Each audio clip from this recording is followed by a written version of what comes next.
You're standing on a narrow wooden bridge in Yorkshire, September 25th, 1066. Behind you, 15,000 English soldiers are screaming for your blood. In front of you, your Viking brothers are running for their lives, half naked, stumbling through wheat fields, drowning in rivers because they forgot their armor on the ships. The battle is over. Everyone knows it. Everyone except you. You plant your feet. You grip your Dane axe, 6 feet of ash wood topped with a crescent blade that can split a man from collarbone to hip. You don't speak. You don't need to.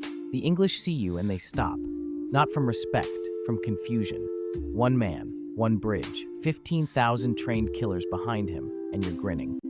They think you're insane. They're wrong. You're just Norwegian. Before we dive into one of the most savage last stands in military history, if you enjoy uncovering the brutal, forgotten stories that textbooks skip over, hit that like button and subscribe. And comment below. Let me know where you're watching from. I love knowing we're exploring these blood-soaked moments together from all over the world. 3 weeks earlier, Haraldrada, the most feared warrior king in Europe, invades northern England with 15,000 Vikings. He crushes 2 English armies at Fulford. The north is his. The Vikings celebrate by doing what Vikings do. They drink, they feast, they strip off their chainmail because it's unseasonably warm. And who expects a fight when you've already won? That's their first mistake. King Harold Godwinson marches his army 185 miles in 4 days. 4 days. His men cover nearly 50 miles a day in full gear. It's a logistical miracle. It's also a death sentence for anyone caught unprepared. And on the morning of September 25th, the Vikings are very unprepared. Hardrada's forces are scattered across both sides of the River Derwent. Some are napping in the sun. Others are trading with locals. Most have left their armor back at the ships, 7 miles away, because chainmail in September heat is miserable. They're not lazy. They're human. They're also about to die. The English army crests the hill at Stamford Bridge like a tidal wave in iron. The Vikings see them, and reality snaps into focus. No armor, no time, no chance. They run. The River Derwent isn't wide, but it's deep and fast. There's only one way across, a narrow wooden bridge, maybe 12 feet wide. On the west bank, thousands of Vikings are scrambling toward it. On the east bank, their main force is forming up, but they need time. The English reach the river first. They see the bridge. They see the disorganized mass of Vikings trying to cross. This should be a slaughter. Rush the bridge, cut down the stragglers, cross over, and finish the job. But someone is standing on the bridge.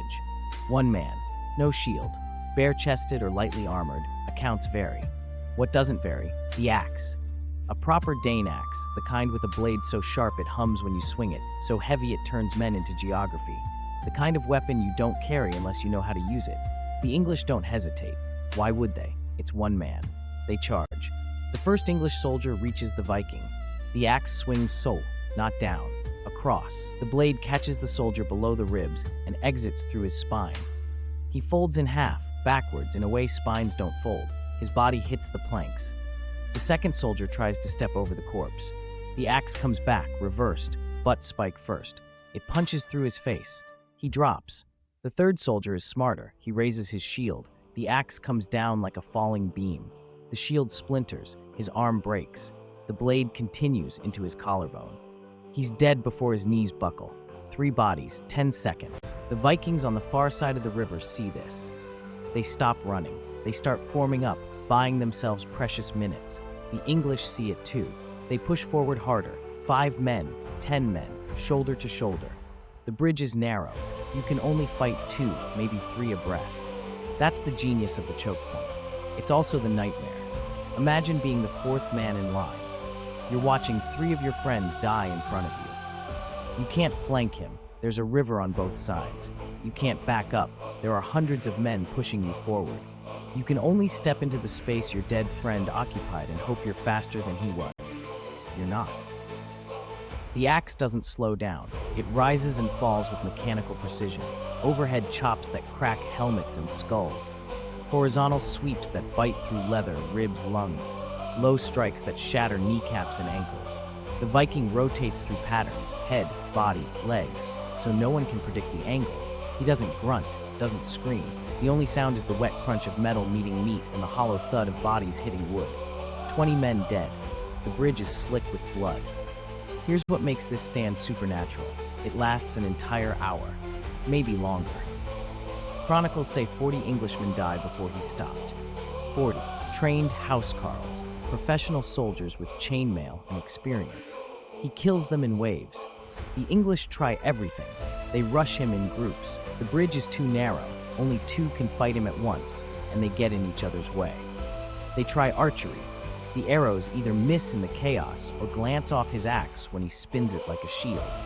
Some accounts say he wears a chainmail shirt that turns the shafts. Others say he's bare-chested and the arrows miss because God himself is guiding the axe. They try patience, waiting him out. But every second he holds that bridge, more Vikings cross behind him and organize on the far side. The choke point works both ways. The English can't afford to wait, so they send their best. One by one, champions step forward. Men with reputations, men who've killed before. The Viking cuts them down like wheat. His axe doesn't tire. The mechanics are in his favor, a 6-foot lever generating force against men with 2-foot swords. They have to get close to hurt him. He can kill them from a distance. The math is brutal. The result is inevitable. Bodies stack up so high they clog the bridge. English soldiers have to roll corpses into the river just to reach him. The water runs red downstream for miles. The English commander watches this nightmare unfold. 40 men dead. An hour wasted. The Viking army regrouping. He makes a decision that will echo through history as either tactical genius or profound dishonor. He calls for a boat, a small barrel or wash tub, something that floats. One soldier strips off his armor, grabs a spear, and climbs in. Other men float him downstream, under the bridge, while the Viking is focused on the men in front of him. Picture it from the Viking's perspective. You've been fighting for an hour. Your arms are molten lead. Your hands are slippery with blood, some yours, some theirs. Your lungs are burning, but you're winning. 40 men dead and they still can't pass. You're writing a saga in real time. You're becoming myth. And then you feel something punch through the gap between the planks beneath your feet. The spear comes up through the wood. It catches you in the groin or thigh. Accounts differ, but the location matters less than the result. The blade severs the femoral artery. You're dead in 90 seconds from blood loss. But you don't fall immediately. You plant the axe, lean on it, and look down. The English soldiers in front of you see the blood spreading across your leg. They see the light in your eyes change. Not fear, recognition. You know what's coming. You've always known. The sagas never end with the hero growing old. You roar. Not pain, defiance. You raise the axe one more time. They rush you. 3 men at once. You kill one, wound another. The third gets through, then the fourth, then the fifth. The weight of them bears you down. The axe finally slips from your grip. You don't remember hitting the planks. You don't see them throw your body into the river. You're already in Valhalla, walking through doors that open for men who die with weapons in hand.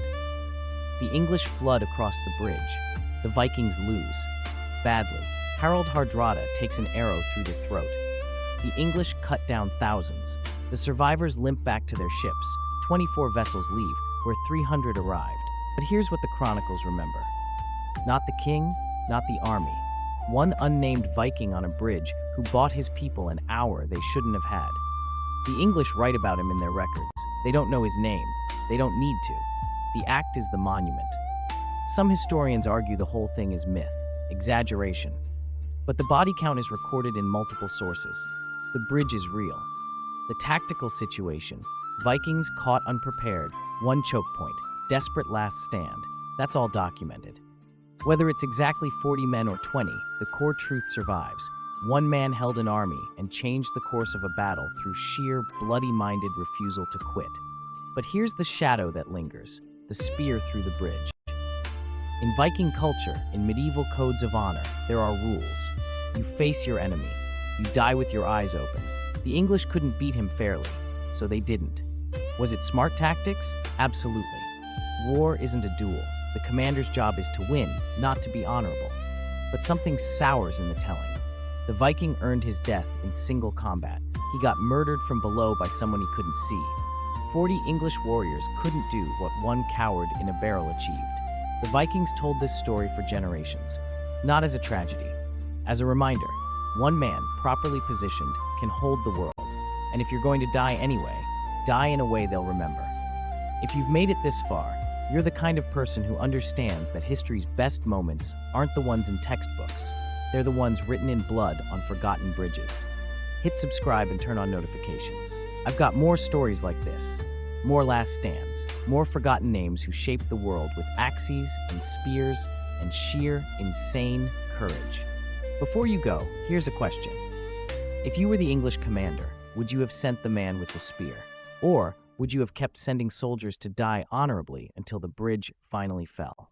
There's no right answer, just the one you could live with. Drop your thoughts below. I'll be reading.